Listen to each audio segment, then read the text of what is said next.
2.5 লাখ টাকা প্রফিট থাকে, অন্য কেন চাষ করবো আমি? তাও মোটামুটি 3 লক্ষ টাকা তো পাবোই। আমার বিঘাতে এটা কি বলবো, কম বেশি 50,000 টাকা দেওয়া হয়ে গেছে। তে সারা বছরে খরচ দেখতে গেলে 20-30,000 টাকা খরচ হয়ে যেতে পারে। এখানে বাগান ভিজিট করতে আসে, মাঝে মধ্যে কল করে কিছু সমস্যা হলে জানাবে, কি হচ্ছে না হচ্ছে এরকম খোঁজ খবর নেয়। দর্শক বন্ধুরা, আমি রয়েছি বাঁকুড়াতে। এখানটায় প্রায় 100 বিঘার উপরে কাঁঠাল চাষ হচ্ছে। এই মাঠটা দেখছেন, এই মাঠটা টোটালটাই কাঁঠাল।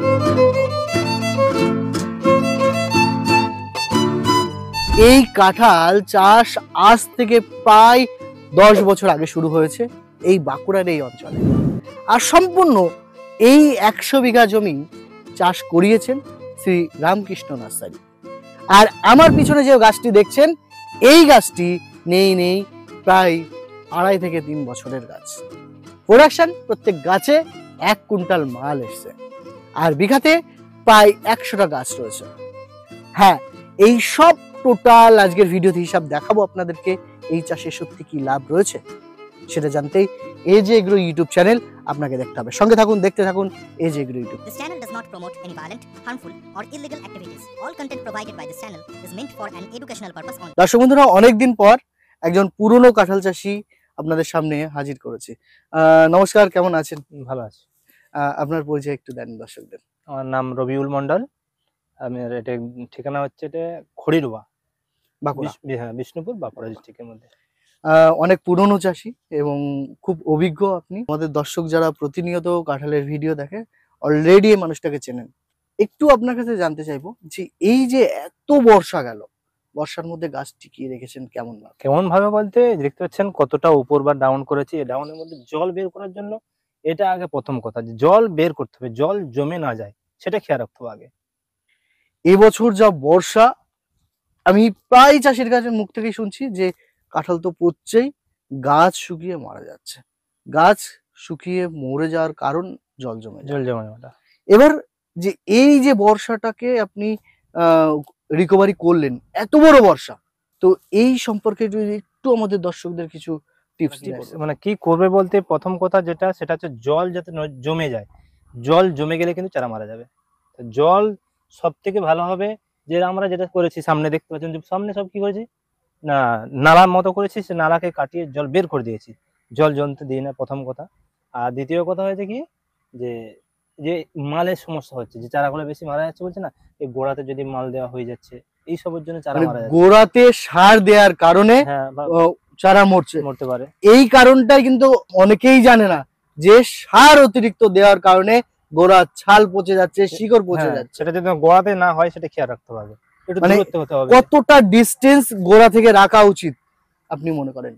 না, আমার এই গাছ প্রায় 2.5 বছর বয়স হয়ে গেছে। আমি দিচ্ছি মিনিমাম 2 থেকে 2.5 ফুট দূরত্বে, মিনিমাম 2.5 ফুট। 2.5 ফুট দূরত্বে আপনি সার দিচ্ছেন। রাসায়নিক দেওয়ার সময় কি একটু বেশি দূরত্ব মেনটেন করছেন? সবথেকে ভালো হবে 3 থেকে 3.5 ফুট দূরত্বে। আর আমি যেটা করি, যেটা আমি করি, কি প্রসেস একটু যদি আমাদের দর্শকদের দেখিয়ে দেন। এটা তো গোড়া, এই যে গাছের গোড়া। আমি এখন যেটা তেজ দেবো, যেটা সার দেবো, সার কিন্তু আমি এখানে দেবো। আমার সব থেকে ভালো হবে, আমি এই ড্রেনের মধ্যে সার দিয়ে দিচ্ছি, চারিদিকে বাঁধিয়ে দিয়েছি, জল দিচ্ছি, সার আস্তে আস্তে করে, মানে আস্তে আস্তে করে গলে গলে গলে গলে চারিদিকে চারিয়ে যাচ্ছে। শিকড় তো আর ওখানে নেই, শিকড় আস্তে আস্তে নেমে গেছে এখানে। তাহলে গোড়া। এবার একটা জিনিস আপনাদের দেখাই, দাদার একটুখানি কথা কেটে নিলাম। এখান থেকে এইটা দূরত্ব নেই প্রায় 3.5 ফুট, 3 ফুট, 3.5 ফুট।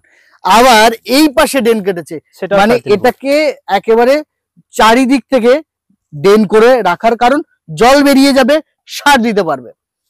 এখান থেকে এর দূরত্ব প্রায় 3.5 ফুট, এখান থেকে ওর দূরত্ব প্রায় 3.5 থেকে 4 ফুট, এখান থেকে ওর দূরত্ব প্রায় 4.5 ফুট। এই টোটালে মিলিয়ে ডেন করা, মানে চারিপাশে ডেন, মানে খুব সহজেই যাতে জল চারিদিকে বেরিয়ে যেতে পারে। আবার সার দেওয়ার প্রসেসটাও এই ড্রেনের মধ্যে। সব থেকে বেটার এটা। এই জায়গায় যদি এখন দিই আমি সারটা, তাহলে আমি জল কোথা থেকে দেবো? জলটা তো আমার এখানে, তেজটা আমার নিবে কি করে? এ তো উপরেই সার পড়ে থাকবে, কাজে আসবে না তো আমার তেজটা। তাহলে কাজে আসার জন্য আমাকে দিতে হবে এই জায়গায়, যাতে যেখানে জল থাকবে সে জায়গায় সারটা আস্তে আস্তে করে চারিয়ে যাবে। যত সারের জল পাবে তবে তো সেই সারটা গলবে, না তো সার এখানে পড়ে থাকবে আকাশে, এই রোদের যে তাপ, তাতে করে সারটা শুকিয়ে যাবে, নষ্ট হয়ে যাবে, তেজ আসবে না তো আমার। এই যে জিনিসটা আপনি বোঝাচ্ছেন, এই চাষি আমার যারা বন্ধু রয়েছে, তারা যদি মেনটেন করে এই যে গাছ মরার সমস্যাটা কিন্তু সমাধান হয়ে যাবে অবশ্যই আশা করা যাচ্ছে। আশা করা যায়। তবে একটা ছোট চারাও যদি চাই, আমি ছোট চারা একটা দেখাতে পারি যে ছোট চারাটায় কতটা দূরত্ব আমি দিতে পারবো। এই তো ছোট চারা, এটা তো সবে লাগিয়েছো। হ্যাঁ, এখান থেকে এর দূরত্ব প্রায় তো এখন 3.5 ফুট 4 ফুট রয়েছে, ওর দূরত্ব সেম। তাহলে এর ক্ষেত্রে আমি তেজটা কোথায় দেবো, এটা হচ্ছে আসল কথা আমার। তাহলে এর ক্ষেত্রে আমাকে তেজ দিতে হবে এই থেকে এই দূরত্ব মিনিমাম 1 ফুট না হলেও 6 থেকে 8 ইঞ্চি দূরত্ব মিনিমাম। এই দূরত্ব মানে আমরা একটা সহজ উপায় আমরা বলতে পারি যে এই গাছটার যতটা হাইট ততটা দূর বা যতটা দূরে ছায়া পড়ছে, এইটা দেখা গেল এটা মোটামুটি 8 ইঞ্চি, গাছটার হাইট 8 ইঞ্চি, আমরা সার দেবো 8 ইঞ্চি দূরে। এই গাছটার তো আমরা অতটা করতে পারবো না, কারণ ওটা তো শিকড় চারিদিকে চারিয়েছে, এটা তো সবে বসানো হয়েছে। সেই ক্ষেত্রে সামনে দিতে হবে, তাহলে তেজটা নেবে। এটা যদি এই জায়গায় তেজ দিই তাহলে এটা নিতে পারবে না, তাহলে চারাটা আমার মারা যাবে। তার চারাটা মারা যাতে না যায় সেই জন্য এতটুকু দূরত্ব তেজ দেবো। আর এই নালায় জল ছাড়বো, আমি একটা জল সেচ করে এটাকে আমি একটু দেবো, সেই জন্য এই গর্ত মতো কাটা, যাতে করে জলটা সেচ দিলে যেন থাকে একটুখানি। সবচাইতে ছোট গাছ বাগানে এবং এর বয়স কত রয়েছে? এটা 2 বছর 7 মাস চলছে বয়স। ফল তো অসংখ্য ধরে রয়েছে। ফল যদি একবার দেখায় দর্শকদের, মানে কি বলবো যে এই 2 বছরের বাগানে এইরকম ফল আসতে পারে আমার সত্যি কথা বলছি জানা ছিল না। কতদিন ফল নেবেন? মিনিমাম আমি 6 মাস ফলটা নিতে চাচ্ছি, আর 6 মাস ওয়েট করতে চাচ্ছি, কারণ পরের বছর সামনে মানে শুরুতেই যেন ফলটা আমি পাই, যাতে 120 টাকা কি 150 টাকা যখন মার্কেটটা হবে সেই মার্কেটটা আমি ধরার জন্য 6 মাস ফল নেব। 6 মাস পর আর ফলটা নিতে চাচ্ছি না। দেশি ফলটা যখন উঠে যাবে তখন থেকে আবার বন্ধ করে দেবো। এবার একটা মেন পয়েন্টে আসি, যে এই যে আপনি বলছেন 6 মাস নেব, অনেকে বলে 8 মাস ফল পাচ্ছি, অনেকে বলে 9 মাস ফল পাচ্ছি। পাবেন তো 10 মাস পর্যন্ত নিন না, সেটা নিলে কি হবে পরের বছর সামনে শুরুতেই পাওয়া যাবে না, দেরিতে ফল আসবে। তখন আপনি বলতে চাইছেন যে প্রথম বছরের প্রথম থেকে আমি ফলটা নেব, তাতে করে দামটা আমি বেশি পাবো। অনেক কৃষকই আমাদের যারা রয়েছে অনেকে এই বিষয়টা কিন্তু হয়তো বুঝতে পারে না বা বোঝার চেষ্টাও করে না, যে দাদা যে কথাটা বলছে যে এটা আপনি সবার আগে কেটে ফেলুন, গাছে ফল আসলে ভেঙে দেন, তার পরের বার আপনি সবার আগে ফলটা পাবেন। দাদা এবার একটা পয়েন্টে আসবো, যে পয়েন্টটা হচ্ছে যে এই চারা লাগানোর সঠিক সময় বছরে কোন টাইমটা? সঠিক সময় বলতে এখন আনলিমিটেড চলছে, যে যখন মন চাচ্ছে যখনই লাগাচ্ছে। আমি লাগিয়েছিলাম চৈত্র মাসের দিকে, এই যে বাগান দেখতে পাচ্ছেন এই বাগান আমি চৈত্র মাসে লাগিয়েছি। তো এখন যে যখন চাচ্ছে, কারো চারা মারা যাচ্ছে দুটো একটা সেই লাগাচ্ছে, সেটা হয়ে যাচ্ছে। তাহলে হচ্ছে না তা তো নয়, যখন খুশি লাগাতে পারেন। মানে এটা অ্যাকচুয়ালি হাইব্রিড ভ্যারাইটি, যে কোনো টাইমে আপনি করতে লাগাতে পারবেন।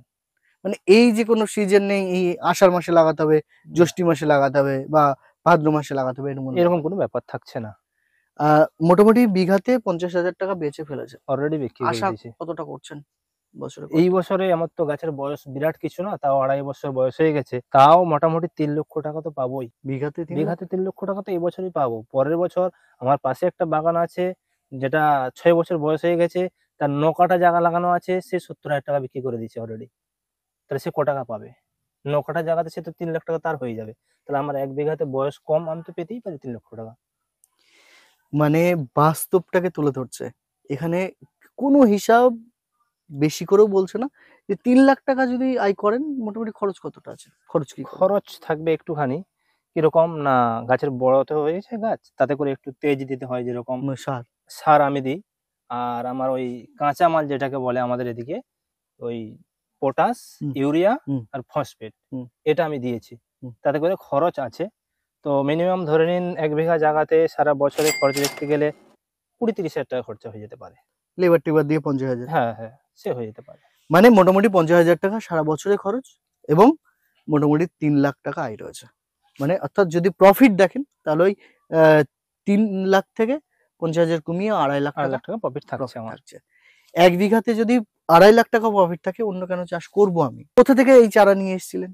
আমি নিয়ে এসেছিলাম শ্রীরামকৃষ্ণ নার্সারি গার্ডেন থেকে, শ্রীকান্ত দার কাছ থেকে। তো এবার একটা জিনিস বলি, এই যে নানা রকম পরামর্শ অনেকেই বলে যে শ্রীকান্ত দা খুব ভালো পরামর্শ দেয় এবং তার গাইড খুব ভালো এবং সবসময় গাইড করে আপনাদেরকে, এটা কি ঠিক কথা? এটা আমার সাথে হয়, সবার সাথে হয় কিনা আমার সঠিক জানা নেই। তো আমি যতদূর জানি আমার এখানে বাগান ভিজিট করতে আসে, মাঝে মধ্যে দেখতে তো আসছে ভিজিটে, এবং ফোন করে খোঁজ খবর নেই ওদের ওখানে, মাঝে মধ্যে কল করে কিছু সমস্যা হলে জানাবে কি হচ্ছে না হচ্ছে, এরকম খোঁজ খবর নেই। আমাদেরকে অনেকটা টাইম দিলেন, আপনাকে অসংখ্য ধন্যবাদ, ভালো থাকবেন।